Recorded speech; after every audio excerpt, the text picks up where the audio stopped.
Estas férias leve o Observador no bolso. Na praia, no campo ou entre viagens, acompanhe toda a atualidade sem limites. Assine com 40€ de desconto e habilite-se a ganhar uma estadia de 2 noites num dos hotéis boutique da Small Portuguese Hotels.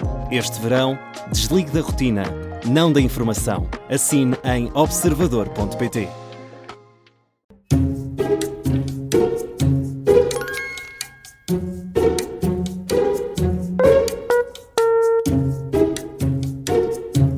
Arranca agora mais uma comissão de inquérito das manhãs 360 da Rádio Observador. Temos hoje como nosso convidado Marcos Perestrelo. Muito obrigado por ter vindo e aceitado o nosso convite a este desafio. São 5 perguntas, cada resposta certa vale 5 pontos, mas temos ajudas, caso não consiga se acertar aí, recebe só 2. A Carla Jorge Carvalho tem a primeira pergunta desta comissão de inquérito. Muito fácil, porque está em cima da atualidade e tem a ver com os exames nacionais. Quando é que começa a terceira fase extraordinária dos exames? O dia não sei, mas penso que é em setembro, a fase especial. É. Mas não sabe o dia. Só vale o dia não sei, deve ser meia pergunta. Mas começa, mas não devia começar, porque infelizmente houve um conjunto de decisões, não sei se tomadas com alguma ligeireza pelo Ministério da Educação e pelo Ministro da Educação em particular, que nos conduziram a um processo muito conturbado e cheio de problemas que podiam ter sido evitados se houvesse cuidado na forma como as decisões são implementadas. Mas não acha que alguém tinha que fazer isto, tinha que avançar com este processo? Eu acho que este processo pode ter virtualidades. Eventualmente terá vantagens. Também terá alguns inconvenientes. É uma avaliação que pode ser feita. É um processo que, noutros países, demorou vários anos a ser implementado. Agora, a maneira como nós implementamos um determinado processo pode destruí-lo. E por isso é preciso uma grande responsabilidade na forma como se introduzem mudanças. Mas o processo já está destruído? Não, eu espero que o processo não esteja destruído, até porque estão em causa anos de trabalho de centenas de milhares de jovens portugueses que se esforçaram durante muitos anos para chegar aqui e que estão numa fase decisiva da sua vida, que é o acesso à universidade, a conclusão do secundário, a continuação dos estudos, a entrada no mercado de trabalho, e merecem respeito e consideração por parte de todos nós. Portanto, o processo, eu espero que não esteja destruído e estou convencido que existem condições para ser corrigido. Mas há males que foram feitos e que não deviam ter sido feitos. Repare, nós hoje, ou ontem, ficámos a saber que há 4 disciplinas onde estamos perante uma espécie de passagem administrativa, porque a parametrização das correções foi mal feita e a correção dessa parametrização vai fazer com que os alunos tenham a garantia de que têm uma determinada nota, 9,5. Que não chumbam, ou seja, que mesmo depois de uma reapreciação a nota não pode baixar para negativa. Isso pode traduzir-se num benefício para alguns alunos. E cada aluno que for beneficiado significa que há um outro que pode vir a ser prejudicado. Porque quando estamos a discutir o acesso ao ensino superior, estamos a discutir à 10ª. É aquela fração de segundo que dita quem na corrida de 100 metros ganha por um cabelo. Sim, é por uma décima que se entra ou por uma décima que não se entra. Ou que se entra no curso A ou no curso B. Há aqui problemas que já não têm solução. E podem levar, ou não, e o Partido Socialista já disse que não se opõe à criação de uma comissão parlamentar de inquérito. Quando é que o PS vai tomar uma decisão ou deve tomar uma decisão sobre o assunto? Olha, eu falo-lhe muito sinceramente. Eu acho que as comissões de inquérito deviam ser levadas um pouco mais a sério. E, sobretudo, não misturar com a resolução do problema em si. Este momento não é um momento de discutir uma comissão de inquérito. Nós estamos num momento em que é preciso resolver este problema. Portanto, só depois de setembro é que se poderá falar logo se vê se justifica ou não justifica. Também não tenho esta ideia que o Governo agora está a querer deixar no ar, bom, isto agora na segunda fase correr tudo bem, está tudo resolvido. A segunda fase é uma fase muito menos relevante do que a fase geral de acesso, do que a primeira fase, porque quem vai à segunda fase já concorre a um número de vagas muito restrito. Nos cursos mais desejados e mais concorridos, já nem há vagas em muitos deles. Estamos a falar de uma dimensão muito, muito menor. É injustificável que o Governo tenha tomado esta decisão e avançado desta forma para este processo, ignorando o teste piloto que foi feito o ano passado. O Ministro agora diz, mas nós não tínhamos relatório. A responsabilidade é do Ministro, não é de outra pessoa qualquer. Se não tinha relatório, tinha que o pedir. Não pode avançar para um processo deste sem um processo de testes de como é que as coisas vão sendo implementadas, porque senão estamos aqui chegamos a esta situação em que chegamos. Eu espero que o Ministro consiga resolver o problema. Eu também não alinho nessa ideia de que a primeira dificuldade, mais ou menos séria, é preciso cortar as cabeças dos ministros e dos secretários de Estado, porque, em primeira linha, o que o ministro tem que fazer e que o secretário de Estado tem que fazer é encontrar as medidas de contingência para resolver este problema. Felizmente os regulamentos são suficientemente sólidos, felizmente não foram feitos por este ministro, os regulamentos são feitos de forma suficientemente sólida e encontrarão resposta.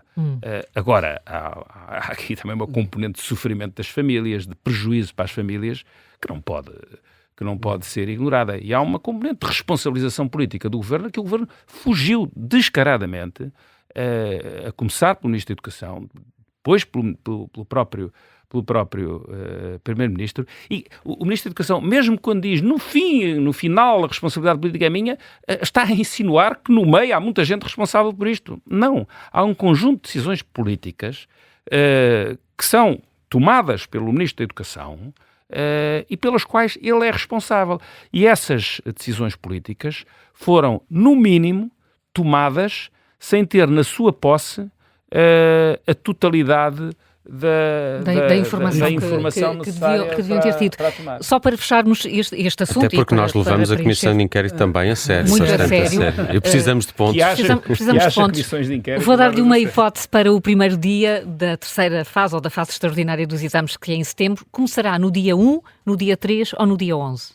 Vamos ao dia 3. Faz muito bem, Está ganha certo. 2 pontos. 2 pontinhos. Vá lá. Agora vamos a Se outra só pergunta. Setembro, se calhar tinha 2,5. Vamos a outra pergunta, é esta relacionada com outro tema que também foi muito discutida, desde ontem está a ser discutido novamente, o novo aeroporto que será em Alcochete. Em que década foi aberto ao tráfego o aeroporto Humberto Delgado, que na altura não se chamava Humberto Delgado? Eu acho que foi na década de 50. Não sei se está certo, se está errado, mas tenho ideia que foi na década de 50. Terá sido na década de 50, então vou-lhe dar 3 hipóteses também. Na década de 50, na década de 40 ou na década de 30? Não, eu vou deixar... suponho que isso queira dizer que a de 50 não foi, não está certo. Esta é a comissão de inquérito mais simpática que o Marcos Castelo vai ter na vida. É simpática e com perguntas muito, muito difíceis. Bom, se não foi na de 50, talvez na de 40. Na de 40. Está certo, foi em 1942 que foi inaugurado. É desta que se avança para o aeroporto. Isto é uma performance muito negativa. Não.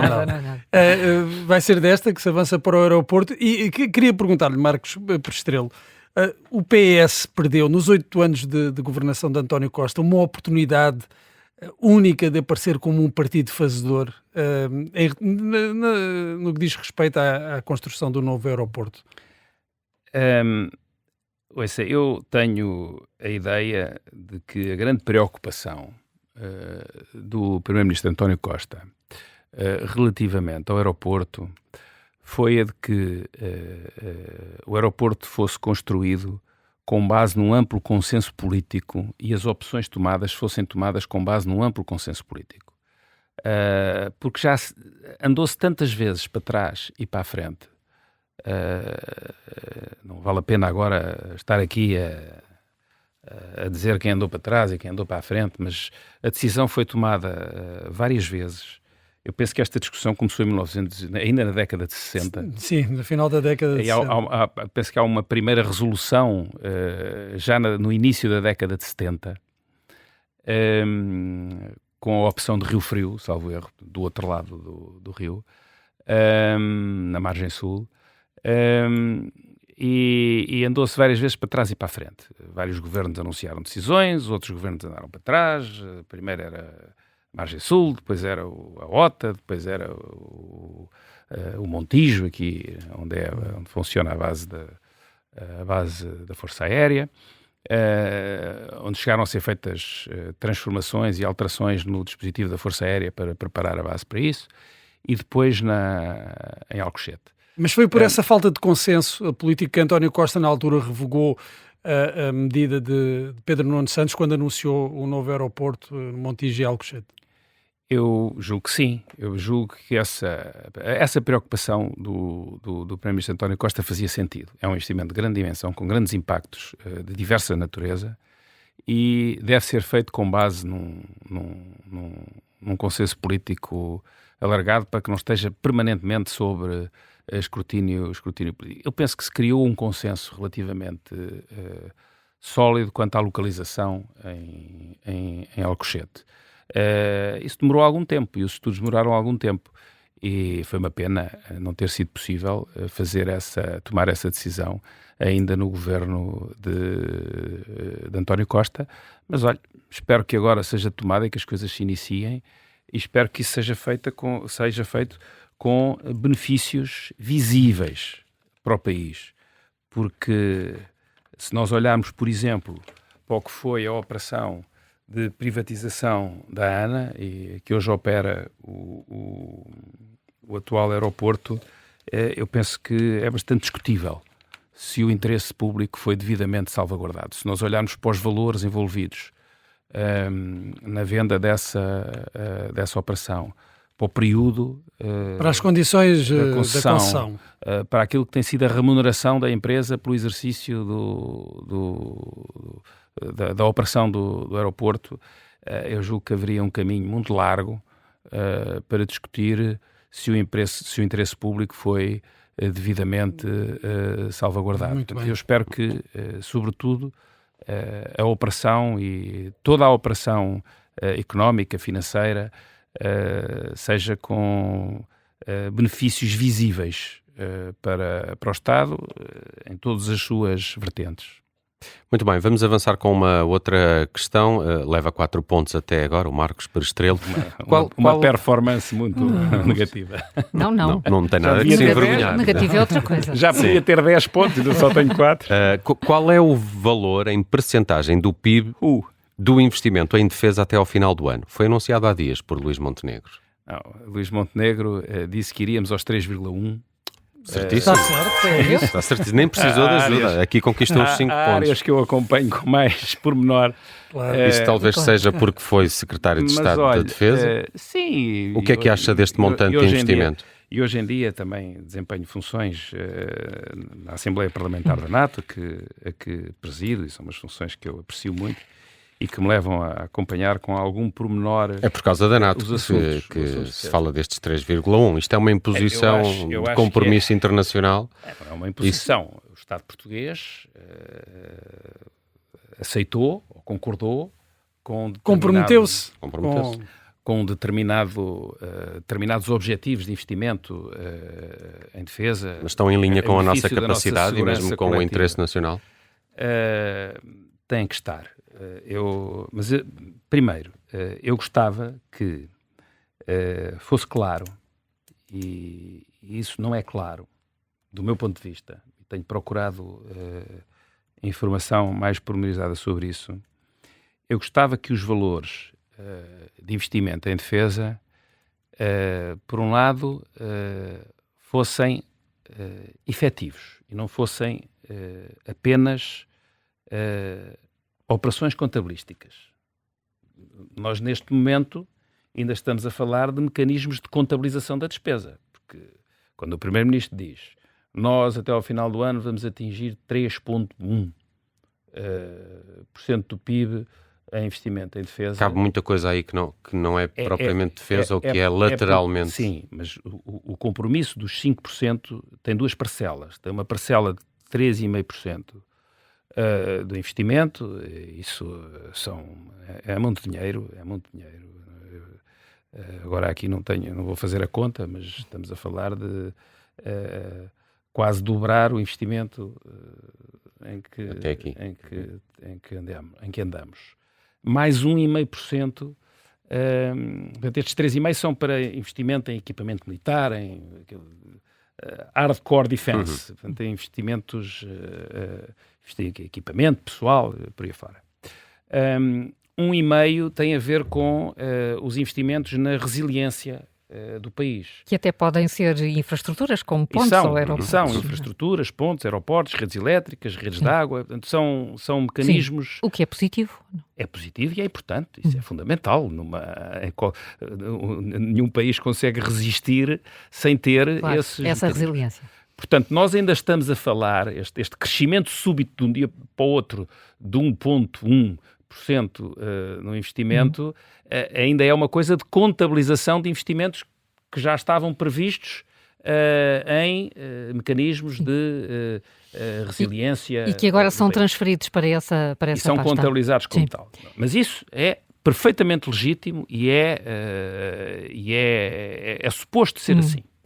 Mas nós temos que ter em conta que esses investimentos têm que existir verdadeiramente. Portanto, isto não pode ser só uma operação contabilística. Nós olhamos, por exemplo, para os valores da execução da despesa com defesa o ano passado, em 2025, e esses valores não foram muito positivos. Não foram aplicados. Marcos, temos que avançar. É preciso ter atenção a isso. Conclusão. Estes investimentos têm que se traduzir numa coisa que para mim também não é clara, que é no reforço da indústria portuguesa. Isso para mim não é claro. O Governo anunciou agora um investimento significativo, importante, e que faz falta à Marinha Portuguesa. As fragatas italianas. Três novas fragatas, onde vai ser incorporada alguma tecnologia nacional e vão entrar na cadeia de produção algumas empresas nacionais, mas isso tem que ser mais claro. O que é que vai acontecer e perceber qual a dimensão dessa contrapartida, dessa participação da indústria nacional. O secretário-geral do PS estará a discutir essas questões nas reuniões que está a ter com o primeiro-ministro a discutir o orçamento do Estado do próximo ano? O secretário-geral do PS propôs há vários meses, através de uma carta ao primeiro-ministro, que fosse criada uma estrutura de acompanhamento desses investimentos, precisamente vocacionados para a componente do reforço da indústria nacional, do desenvolvimento tecnológico, da incorporação da formação profissional. Infelizmente, não houve uma resposta positiva nesse aspecto e todo este processo está a decorrer sem aquilo que eu julgo que devia existir, que era então quer dizer que ainda não está garantida uma viabilização do orçamento do Estado por parte do Partido Socialista? Uma coisa não tem a ver com outra. Não tem? Não. Uma coisa não tem a ver com outra. Eu julgo é que todo este processo não está a ter a visibilidade pública que deveria ter. Nós vamos pedir aos portugueses, para cumprir estes compromissos, vamos pedir aos portugueses uma alocação muito importante de recursos para este fim. Que vão ter que ser do outro lado. Isso só pode ser feito se as pessoas perceberem a necessidade, a bondade desses investimentos. Isto requer uma visibilidade pública muito maior, que não tem, do meu ponto de vista, existido. Vamos passar para a próxima pergunta. Estamos mesmo com pouco tempo. Quantos ministros da Administração Interna tiveram os governos de António Costa? Vamos lá ver. Também não foram assim tantos. 1, 2... Eu lembro de 3. Quais foram? Pode recordar-nos? O último foi o Dr. José Luís Carneiro. Exato. Antes foi, penso eu, o Dr. Eduardo Cabrita, Constança Urbano de Sousa. Se recordar, houve uma acumulação de funções com uma saída. Está a contar o próprio Primeiro-Ministro António Costa, que durante um tempo assumiu essas competências. Houve uma acumulação de funções. Isso agora, já não me lembro dessa. Eu sei, a primeira penso que foi a que o Estado Urbano Sousa. Está certo. Está Os três certo nomes até que agora. disse Só são falta certos. um. Pelos vistos, Falta um. alguém aí acumulou, terá sido na Justiça. Foi na Justiça. Justiça. A Francisca ministra Van Dunen. Francisca Van Dunen. Quando Vamos contar Eduardo 2 Cabrita. pontos, não é? Vamos dois. contar, nós ajudámos. Não foi, nós ajudámos muito. Não, eu 3 para mim era 3 claro. eram, Mas pronto, já não se recordava. Confesso não, que eu também já não me recordava, sim, fui foi um confirmar. curto período, não foi? Foi um período muito pouco curto, tempo, sim, mas a sim, verdade sim. é que Não me acumulou. recordava. Vivia como Ministro da Justiça. Pois, o PS está a ser mais exigente com o Ministro Fernando Alexandre do que com o Ministro Luís Neves, em relação aos casos em que estão envolvidos. São casos de natureza completamente distinta, não é? O Ministro Fernando Alexandre que tomou um conjunto de decisões políticas que afetaram a vida de centenas de milhares de pessoas. Aquilo que está em causa com o Ministro da Administração Interna é uma coisa completamente diferente. É um conjunto de ações, de decisões que ele tomou no passado e que, tanto quanto se percebe, não impactam na ação política que ele tem vindo a desenvolver e que toda a gente manifestamente até parece achar que têm sido Portanto, boas. não são incompatíveis boas com o exercício decisões. do cargo. Isso não sei. Isso o tempo A dirá. investigação dirá. Quanto mais tempo isso se prolongar, pior para ele. Acho eu que fica numa situação até pessoal de grande desgaste. Agora, eu acho é que não são casos com impacto político completamente distinto. O que eu noto é outra coisa. Eu vejo o PSD cerrar fileiras à volta do Ministro Fernando Alexandre, precisamente porque percebe que o impacto daquilo que se está a passar no Ministério da Educação é, do ponto de vista político, do ponto de vista social, muito superior. Não tem comparação. O impacto político e social na vida das pessoas, das más decisões ou das decisões ligeiras do Ministério da Educação. O problema, eventualmente, até pode vir a ser resolvido. Mas o PSD e o Governo é que estão a cerrar fileiras à volta do Ministro Fernando Alexandre e estão a deixar o Ministro Luís Neves um bocadinho por sua... Terá de ser o PS a defendê-lo. Não, não, isso é uma campanha que o PSD e em muito comentariado tem vindo a fazer caminho, mas isso não corresponde minimamente à verdade. O PS tem exigido, e pela voz do seu secretário-geral, portanto, voz mais autorizada não há, a necessidade de ser prestados esclarecimentos relativamente a essa matéria. Vamos à última questão. Temos de ir que há esclarecimentos a prestar, claro. Também não sei. Marcos Perestrelo, uma última questão. O vencimento do Presidente da Assembleia da República corresponde a que percentagem do vencimento do Presidente da República? Pim. É lá, 80%. Muito bem. 80%. Muito bem. Mais 5 pontos. 16 no total. Uma última pontos, pergunta, ótimo. Marcos Perestrelo. É vice-presidente, é um dos vice-presidentes da Assembleia da República, tem substituído em certas ocasiões José Pedro Aguiar Branco. É difícil conduzir os trabalhos com a atual composição parlamentar? É difícil conduzir os trabalhos, é difícil porque, em certa medida, vários aspectos da vida parlamentar se têm vindo a degradar. Um desses aspectos, muito importante, é a linguagem, as palavras utilizadas, a banalização de palavras com um nível de agressividade que, do meu ponto de vista, não caberiam naquele debate. Um excesso de informalidade que ajudam a degradar o relacionamento. E escondido atrás da ideia da liberdade de expressão veio o insulto e isso não é negativo. E José Pedro Aguiar Branco tem conseguido gerir da melhor forma? Umas vezes tem conseguido, outras vezes nem sempre, porque... felizmente, apesar de tudo, no nosso Parlamento não existem instrumentos que existem noutros Parlamentos e que são instrumentos muito perigosos de penalização dos deputados que, por vezes, têm ações menos, que eu considero menos adequadas e a utilização de linguagem de linguagem imprópria. Mas a agressividade do debate, o ruído permanente, muitas vezes tem-se tornado difícil de conter e nem sempre estão reunidas condições para que o Parlamento possa prosseguir com a discussão em condições Muito bem. de urbanidade. Marcos Perestrelo, nosso convidado na Comissão de Inquérito, fez 16 pontos. É Nada uma mal, pontuação, uma pontuação muito das boa. melhores que temos. Já não tem que tido. ir à terceira época de exame. Sim. Houve uma pergunta que tinha os parâmetros de correção Para ser avaliados. Muito obrigado por ter vindo. Muito obrigado. Obrigada. A Comissão de Inquérito Obrigado. regressa amanhã ou amanhã não, Segunda-feira. Segunda-feira. Amanhã é domínio da guerra.